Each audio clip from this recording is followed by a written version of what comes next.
Today, I'm talking about a pretty sensitive topic. I'm talking about a pretty taboo topic. I actually made a video on this a few years ago, and it's one of my most successful videos. And that taboo topic I'm talking about today, men, is emotional abuse from women towards men. And it's a taboo topic, which it really shouldn't be, because if you're making a topic today about emotional abuse from men towards women, then you pretty much have carte blanche to say whatever you want. You can be as misandrist as you want, you can make as many generalizations as you want, you can use as many slurs as you want, and pretty much no one will bat an eyelid. But the second you start reversing it, the double standard pretty much reveals itself. But today I'm talking about emotional abuse from women towards men. In the context of relationship, I'm going to be giving you my personal experience with this. I talked about it a little bit in the last video, but I'm going to give you some more context and also a bit of an update as to how that's going. I'm also going to talk a little bit about some signs that you're in an emotionally abusive dynamic. I'm going to talk about how being a people pleaser and a nice guy actually sets you up for this kind of dynamic and even attracts it in some ways.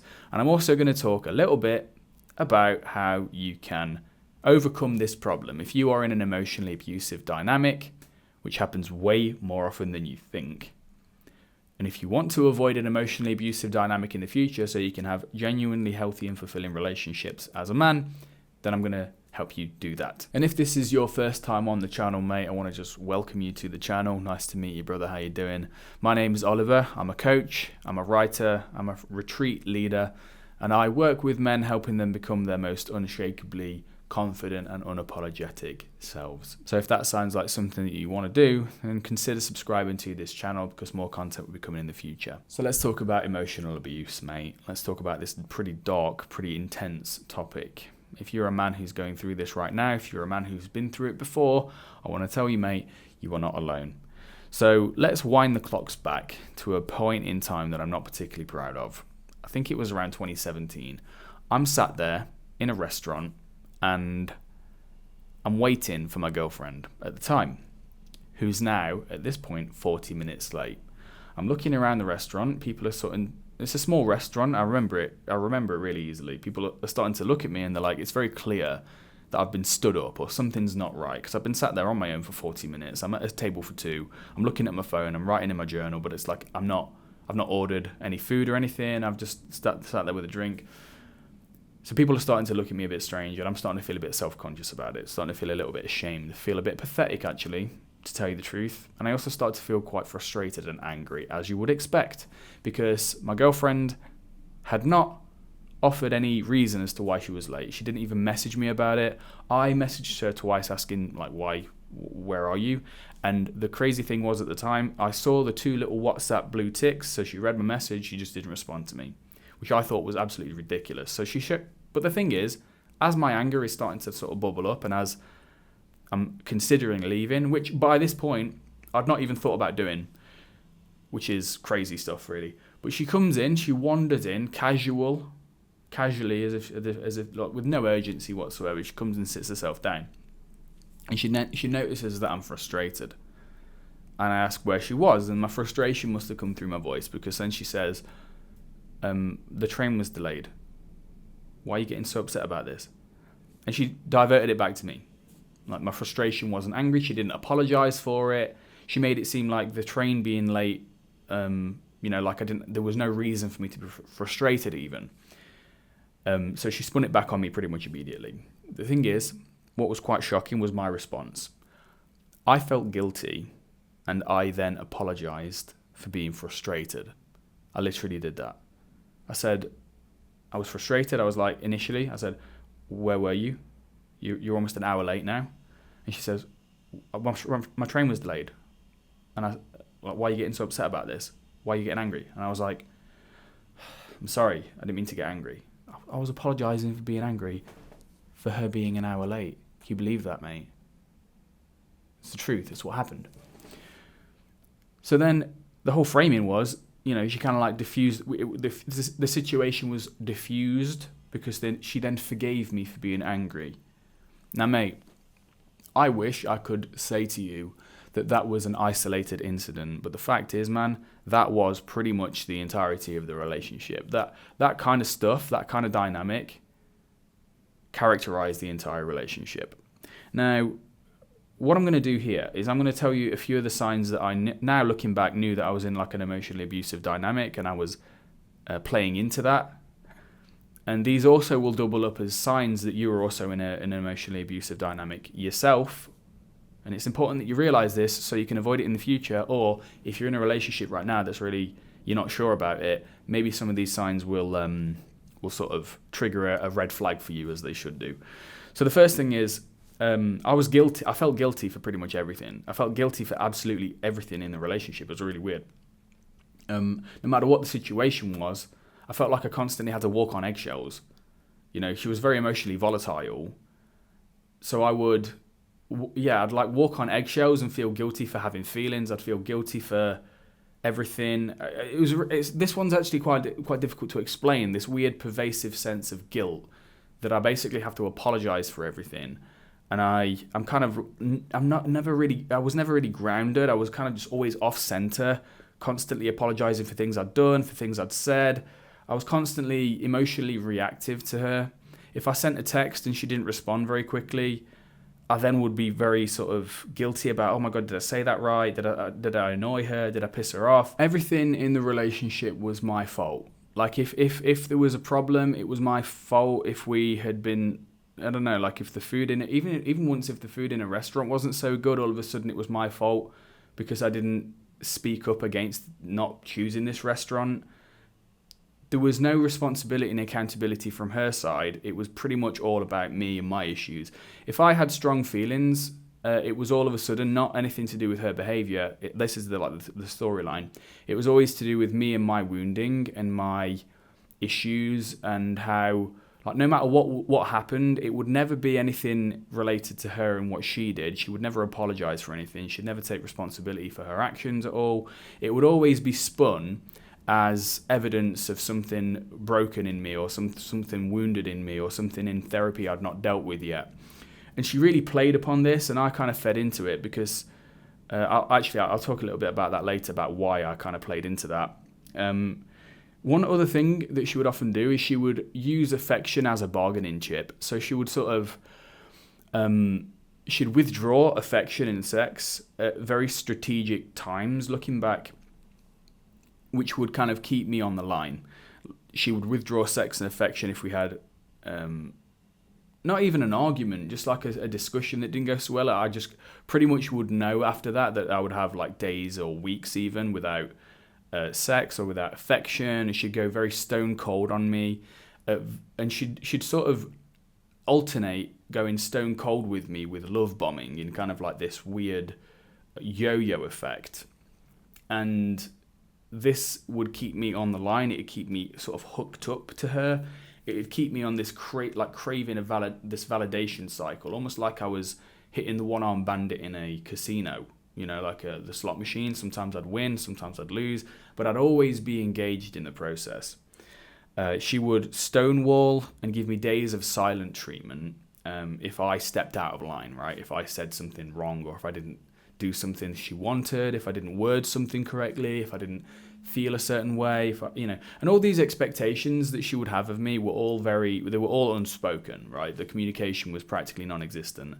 But I would only know if I've screwed something up if I received the silent treatment, or if she withdrew affection from me, or if she was very critical and harsh and controlling and very nasty sometimes.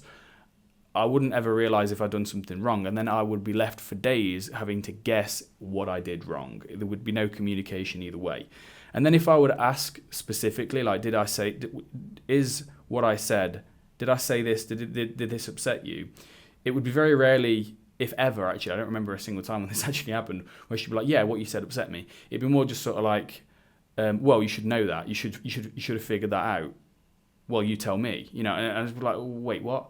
And I would always be off balance. That feeling of being constantly off balance, never really knowing where I stood, was pretty much something that characterized the whole relationship. And the absolute zero accountability from her side. I'm looking away because I'm not memorizing it. Because one of the challenges I have now is that it was so long ago that and it was almost like I was almost like a different person back then. So it's hard for me to recall it. But I totally used to be that person, and I totally used to put up with that kind of behavior, which is insane to think now. But essentially, I stayed. And this is it. So we just talked about the signs that I was in an emotionally abusive dynamic. I've since worked with men who have been in that dynamic, but worse. I've worked with men who have been hit physically by their partners, and they are still getting hit physically by their partners. And I've worked with men on that. But those are the signs, okay? Those are some of the signs that I was in an emotionally abusive dynamic, and those are the signs that you might also be in one as well. But there's something I want to talk about now, and that is this self-accountability. Okay, now, one thing on this channel, and one thing I will never become, is someone that self-victimizes and someone who encourages the men in my audience to self-victimize by saying women are this, women are that, etc. It's one of the things I don't like about many of the guys in the red pill space. It's like they've deconstructed women like a separate species, and it's like women are like this, that's the problem, and we're actually fine, by the way, we're actually perfect. And that's quite convenient, don't you think? The fact is, we're not. The fact is, and I'll speak for myself, I was in an emotionally abusive dynamic, but the reason why I stayed in that emotionally abusive dynamic, which was a decision, it was my responsibility. I either left or I didn't, and I chose to stay. Why did I choose to stay? Because of my own wounding, right? My own wounding. I'm not blaming myself, and I'm not blaming her. I'm saying this whole dynamic was co-created. Her wounding fit with my wounding, and that's one of the reasons that I stayed. But anyway, let's talk a little bit about why I stayed. The reason I stayed, and just to sort of update you on the story, the catalyst that changed things for me, that woke me up, that started to get me out of that situation really, was reading a book called No More Mr. Nice Guy by Robert Glover. Robert Glover is a men's, I think he was a family therapist for God knows how many years. He worked with like about 1,000 men. And he noticed that there was a pattern in a lot of men where they would be excessively nice, excessively pleasy, excessively agreeable. And he also correctly identified that this was actually a mask, it was actually fake, and it was hiding his true, authentic self. And the reason why he was using the nice guy mask in most cases is that he believes on some level that the true, authentic self that lies behind the mask is actually broken, defective, and worthy of shame, unworthy of love. And that's fundamentally what I had. The reason why when I read that book and it was so powerful for me was because I realized, I was like, shit, I'm a nice guy. I totally have nice guy syndrome. And that is one of the reasons why I feel like the woman in the relationship, I feel like, as Robert Glover talks about in the book, a girlfriend with a penis. I've got no backbone, no self-respect. I felt pathetic. I, on some level, knew that I was being walked all over like a fucking doormat, and I had absolutely no way of getting out of it. And I was so craving her validation and so plugged in that I basically lost myself in that relationship. But basically, it turns out all men, like men with nice guy syndrome like I had, they attract this kind of toxic dynamic. And there's 5 reasons why men like this attract that toxic dynamic, and let me just rattle them off now. So reason number 1 is that they have a fear of conflict. The thing is, when you've got a fear of conflict, when you're a nice guy with nice guy syndrome, you attract these partners because when you have a fear of conflict, you don't have any boundaries. And boundaries, like having non-negotiables and boundaries and having a set of teeth and being able to show them, is actually fundamental to a healthy relationship, as I've now come to realize.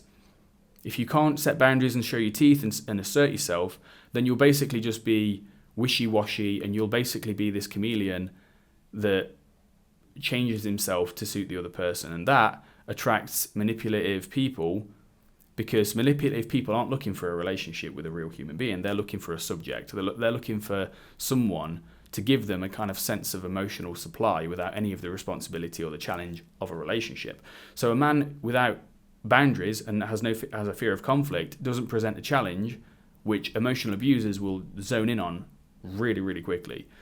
The second thing, so this is reason number 4, a nice guy has internalized toxic shame. So think about this. We accept what we think we deserve deep down. If we accept an emotionally abusive woman and we accept her behavior, why would we do that?